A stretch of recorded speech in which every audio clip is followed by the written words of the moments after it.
Mike. Mike. Mike. Mike. Mike. Yes, Mike.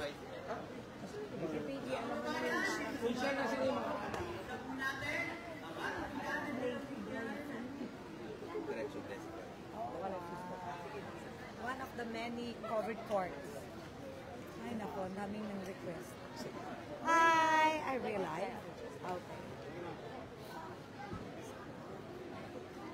Good morning po. Kahapon po, nasa Buena Vista po tayo. Ngayon po, nasan po tayo? Yehey! Last leg na namin sa Bondok Peninsula ng Medical, Dental, and Surgical Caravan. Nandito tayo sa bayan ng Pitogo, no? So kasama natin si Mayor Tok, saka si Kong Reynan, si Bukal JJ, BG, asan si Bukal Meg, yan. So eto na yung last naming ikot sa municipalities na sentro. I hope pag may time pa, I ask Bukal JJ na may mapuntahan na iba pa na malalayong lugar. Yon. Mayor, good morning po. Yes. Mayor, ngayon po, nandito po tayo sa bayan ninyo. Ano po, kamusta po, ano po sabi niyo na dala po dito ngayon, yung libreng servisyo gamutan? Alam mo, it's napakaganda kasi for the first time na ganito lang ang yung kanilang ginagawa is napakaganda. Diretso sa tao ang serbisyo. Second year pala natin dito. Gob and Kong Reynan, Yeah. JJ, Bukal JJ, at saka si Vice Gob, at saka si Meg Esguerra. Salamat at sabi nga ni Gob noon, Mayor, sabi ko, Gob, kailangan namin na kami naiwan na kami. Pero ngayon, ang sabi naman sa amin ni Gob, mapapansin na kayo. Para ngayon, ang Pitogo is nakikita nila na kung ano ang pagkukulang. Yung Pitogo kasi, ano yan dahil maliit na bayan, tama, tapos nasa loob. So pag nasa highway ka, hindi masyadong mapapansin na part ng Bondok Peninsula. So tayo naman, katulad ng mga sinimula natin in the past, hindi namin tinitingnan ang size ng isang municipality. Ang lagi kong sinasabi, basta may tao, alam natin may pangangailangan, pupuntahan natin. No? So we are on our second year, the first time na activity namin dito, hindi pa ako governor. It's a vaccination program, no? So ito ay much awaited lagi every year ng ating mga mamamayan kasi nga lumalawak yung medical, dental, and surgical caravan natin. And syempre, libre ang konsultasyon, may specialist ang kasama, may ultrasound tayo, yung mga buntis natin, makalibre man lang ng ultrasound, may x-ray tayo, may ECG, may blood exam. May libreng salamin ngayon. Ngayon, kasama na namin ang mga optometrist. So yung salamin namin, hindi basta nagbibigay ng salamin, may screening talaga ng mata. So nakikita namin yung may mga katarata and other eye problems, and then nire-refer namin sila. So that's why talagang by the thousands yung mga patients in every municipality pagka bumababa tayo. No? Kaya padami ng padami yung kasama natin ng mga doctors para ma-accommodate natin yung mga bumababa na pasyente galing sa linan. Gob, walang patid po yung pag-servisyo po natin sa Lalawigan Quezon. Marami po nagtatanong, ano po yung inspirasyon mo dito? Ay, nako, yung nakita natin na needs ng ating mga kalalawigan, no, na very important sa kanila yung access to health services, no. Kaya kung mapapansin nyo, yung Sabado-Linggo, ni-utilize namin talaga ito para bumaba. Kasi yun din yung time na makakakuha kami ng mga kasamang doctors kasi may mga karamihan sa kanila ay nasa private practice.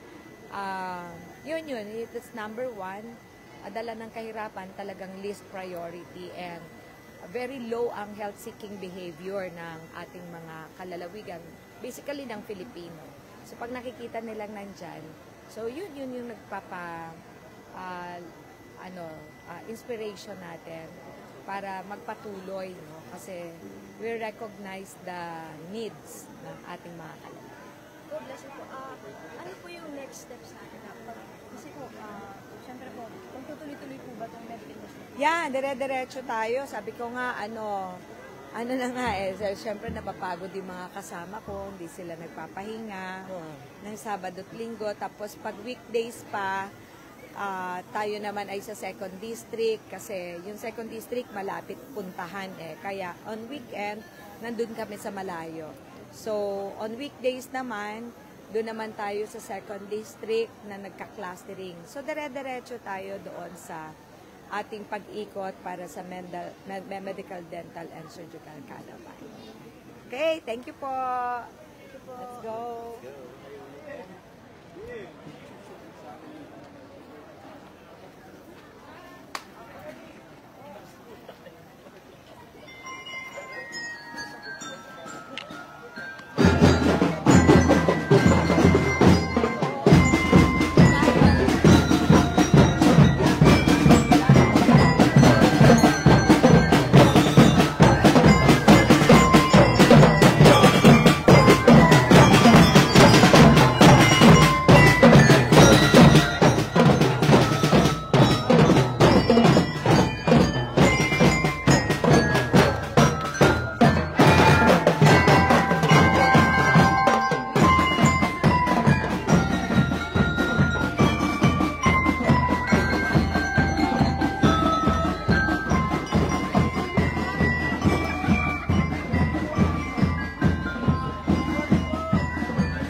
Magandang umaga po sa inyong lahat.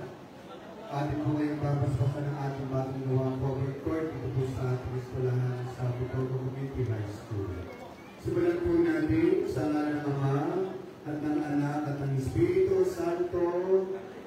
Maghari nawa ang kapayapaan sa lugar na to at sa mga gagamit ng cover court na to.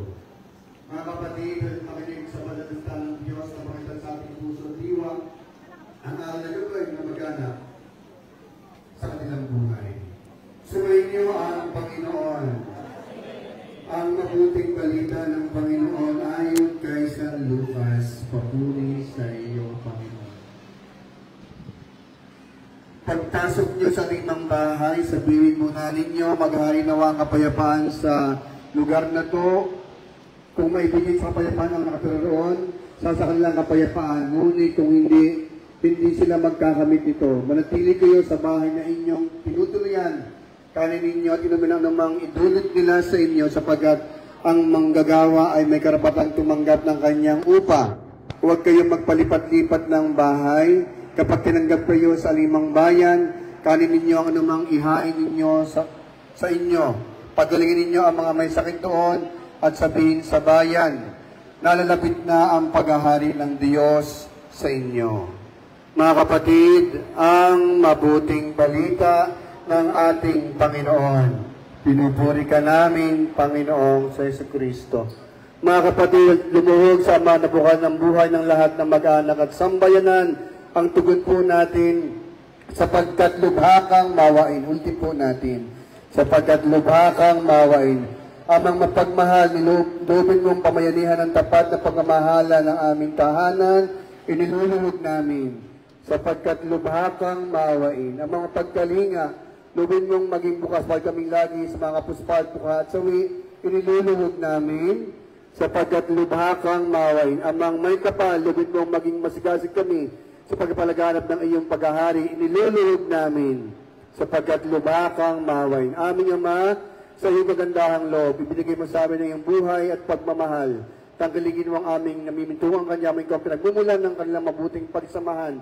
Iniluluhog namin ito sa pamamagitan ng Yesu Kristo, kasama ng Espiritu Santo, magpasawalang hanggan. Manahan ka, Panginoong Yesu Kristo, sa piling na magpapasaya sa lugar na to at humihiling ng pagkabasbas sa iyo upang sa paglagi rito'y kanilang madamang iyong pagkukup upang sa paglabas dito'y kanilang makamit ang iyong pagtaguyod at upang pagbalik kanilang mapaunlakan ang iyong pagpasok at tanay sumapit sa inihang tahanan sa maligayang pagpisa sa iyong Ama sa kalangit hari naming nabubuhay kasama ng Espiritu Santo magpa sa walang hanggan. Ang banal ito'y paalala ng pag-iisang Ama at pagkabuhay ni Kristo sa sakramento ng binyan. Nasa inyo po.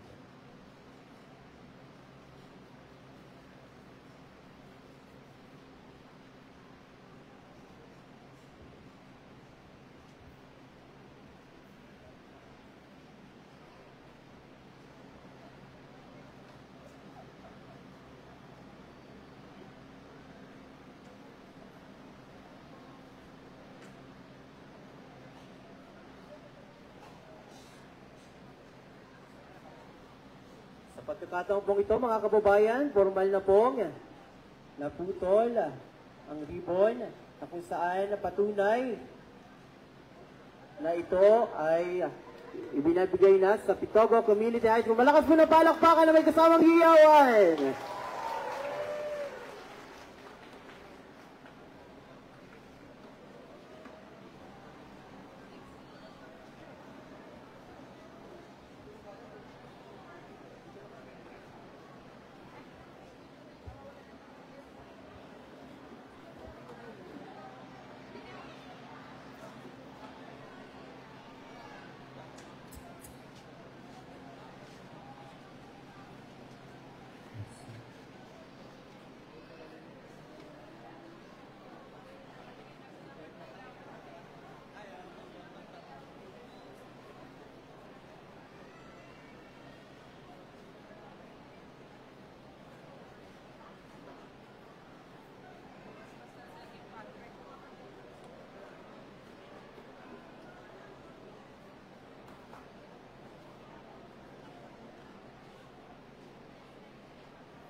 Sure.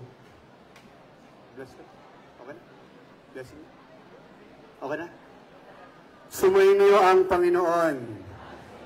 At pagpalain kayong lahat ng makapangyarihang Diyos, Ama, Anak, at Espiritu Santo. Amen. Magandang umaga po at maraming salamat. Amen. Amen. Once again, congratulations, Pitogo Community High School, gayon din sa mag-aaral at mamamayan ng Bayan ng Pitogo. Maraming